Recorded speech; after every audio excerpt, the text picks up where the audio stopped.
सिद्धांत सर तो कभी कोई भूल नहीं कर सकते। वो दिल के बहुत ही साफ और सच्चे इंसान है। ऐसे प्यार करने वाला तो किस्मत वालों को ही मिलता है। और वो रोली तो कभी सिद्धांत सर के प्यार के लायक थी ही नहीं।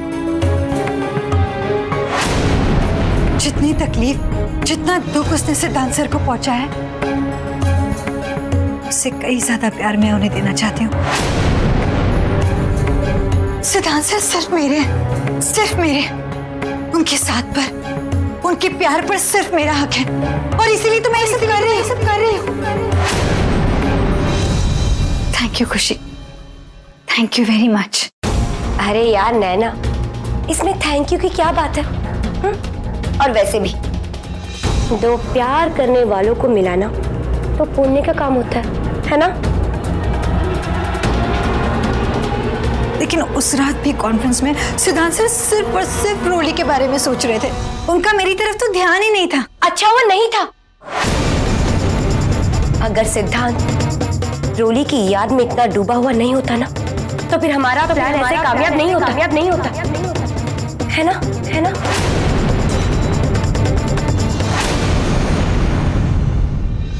हाँ, ये बात भी सही है।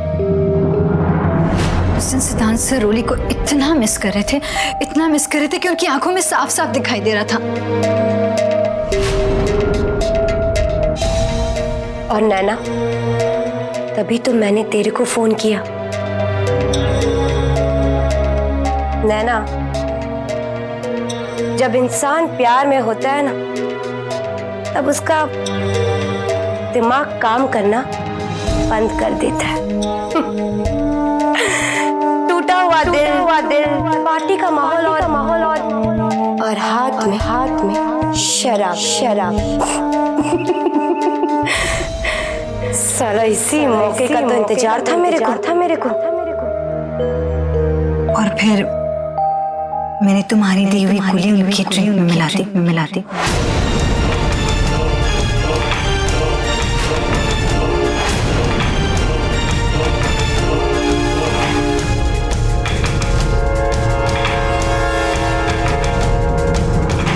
ये ड्रिंक मुझे सखड़ है ना, उन्हें दे दीजिए।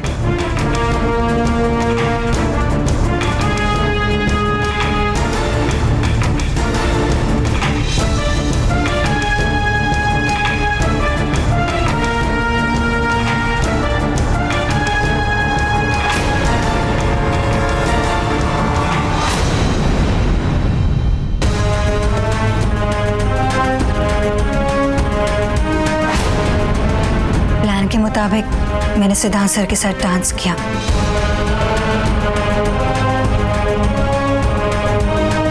और धीरे धीरे गोली अपना असर दिखाने लग गई। खुद नशे में होने का नाटक किया और उन्हें किसी तरह राजी किया कि वो मेरे कमरे तक चले।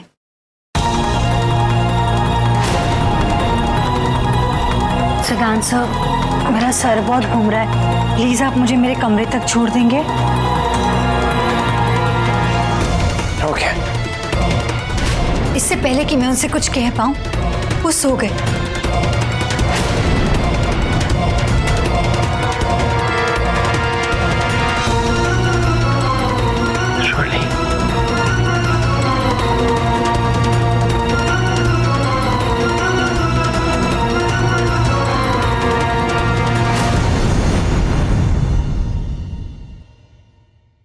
मैंने उन्हें जगाने की बहुत कोशिश की, पर वो जागे ही नहीं। सिद्धांत सर उठिए।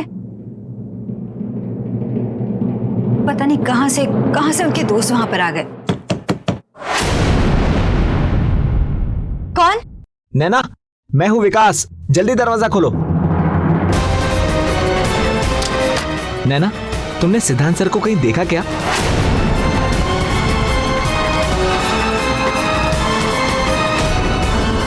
अरे, वो रहे सिद्धांत सर।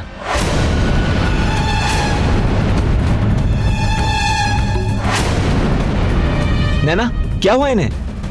वो सिद्धांत सर के सर में बहुत दर्द हो रहा था, तो वो मुझसे दवा मांगने आए थे। मैं दवा देने ही वाली थी, पर वो बेहोश हो गए। लगता है सिद्धांत सर ने आज कुछ ज्यादा ही ड्रिंक कर ली। नैना तुम टेंशन मत लो, हम सर को उनके कमरे तक छोड़ाते हैं।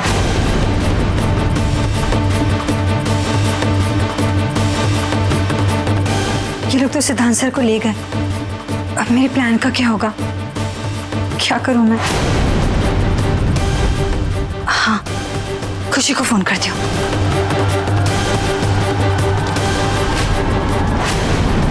और तुम्हारे उस आइडिया ने तो पूरा खेल ही पलट के रख दिया।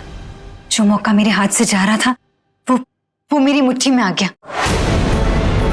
थैंक्स टू यू खुशी, तुम्हारे कहने के मुताबिक सुबह सुबह सिद्धांत सर के जागने से पहले ही मैं उन्हें अपने कमरे में लेकर आ गई। ये कोट भी उठा लेना और ये जूते भी, और इन्हें मेरे कमरे में ले चलो।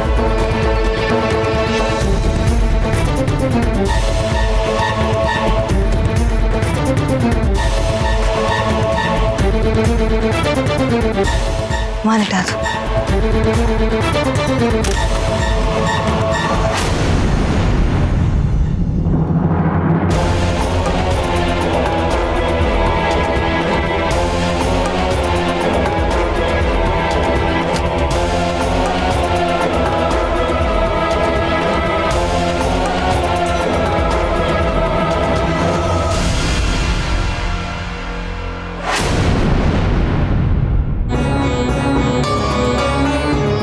अगर सिद्धांत सर को हमेशा के लिए अपना बनाना है तो खुशी की ये बात तो माननी होगी।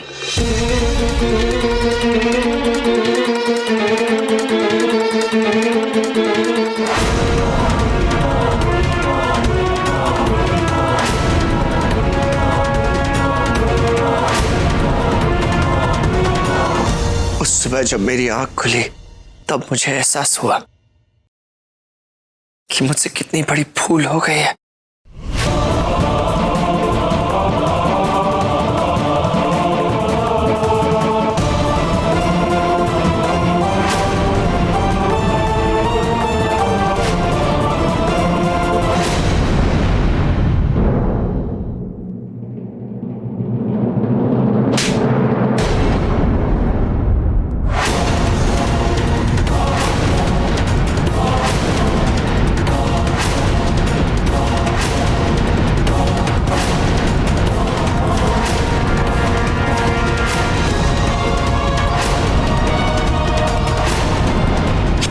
क्या है तू? शर्म नहीं आई?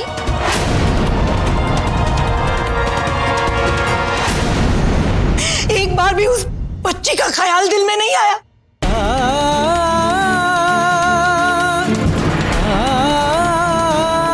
नहीं सोचा अपनी पत्नी के बारे में क्या बीतेगी उस पर? जब उसे पता लगेगा कि जिससे वो इतना प्यार करती है उसका पति कैसे गिर गए इतना तुम सिद्धांत?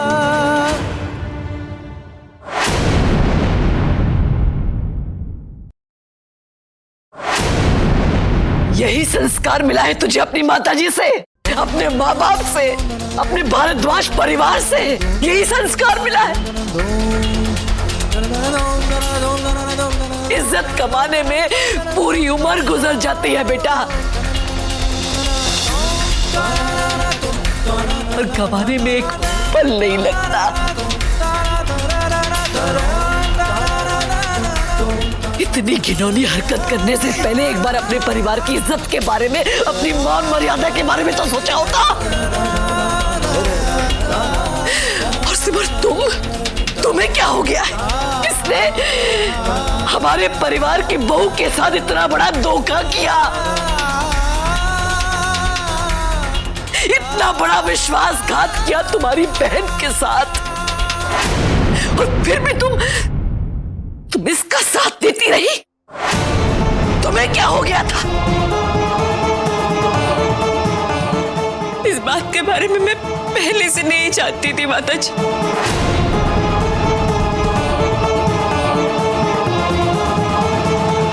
दरअसल माँ, नैना वही लड़की है जिसकी जान मैंने बचाई थी।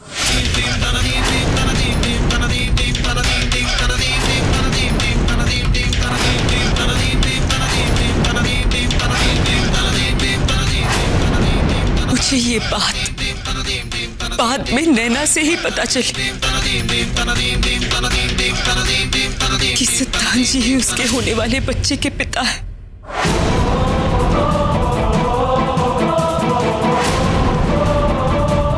बहुत बार कोशिश की मैंने अब सब लोगों को सच बताने की, लेकिन हिम्मत ही नहीं हुई। खास करके रोली को सच बताने की हिम्मत नहीं जुटा पाई मैं। आप ही बताइए माँ, मैं कैसे बोलती उसे, क्या कहती मैं उससे कि जिस इंसान से वो इतना प्यार करती है, इतना विश्वास करती है वो जिन पर, उसने उसका विश्वास तोड़ दिया, उसे धोखा दे दिया।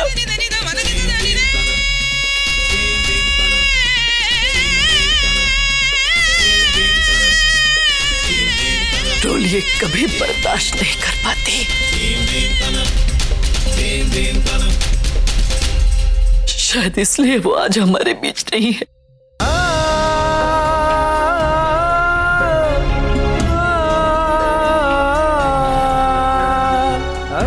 शायद माता रानी नहीं चाहती थी कि वो अपने पति का इतना घिनौना चेहरा देखे।